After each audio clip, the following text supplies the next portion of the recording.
नमः संस्कृताय।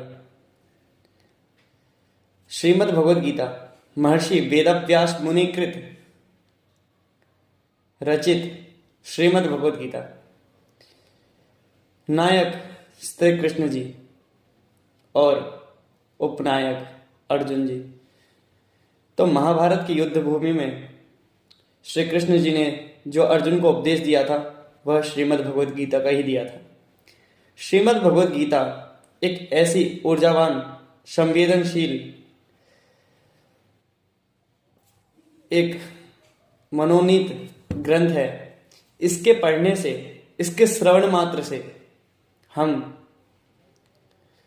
अपने जीवन में बहुत ही परिवर्तन कर सकते हैं। तो श्रीमद् भगवद गीता का उपदेश इस प्रकार है। श्रीमद् भगवद गीता के द्वितीय अध्याय के 47वें श्लोक में कहा भी गया है, कर्मण्यवाधिकारस्ते मा फलेषु कदाचन मा कर्म फल हेतुर्भुर्मा ते संगोस्त्व कर्मणि।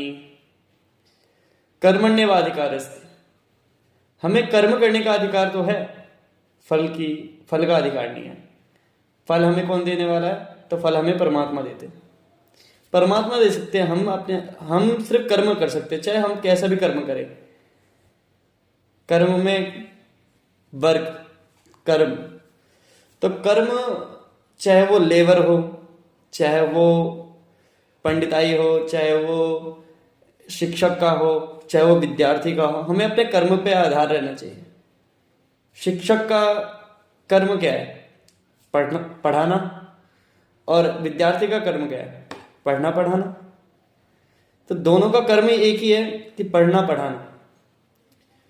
तो श्रीमद् भगवद गीता कहती है कि हमें कर्म करना चाहिए, फल की इच्छा नहीं करनी चाहिए। फल केवल भगवान पे आधारित रहना चाहिए कि भगवान ही हमें जो फल देंगे वो हमें स्वीकार्य होगा, क्योंकि हम जैसे कर्म करेंगे वैसे ही फल पाएंगे।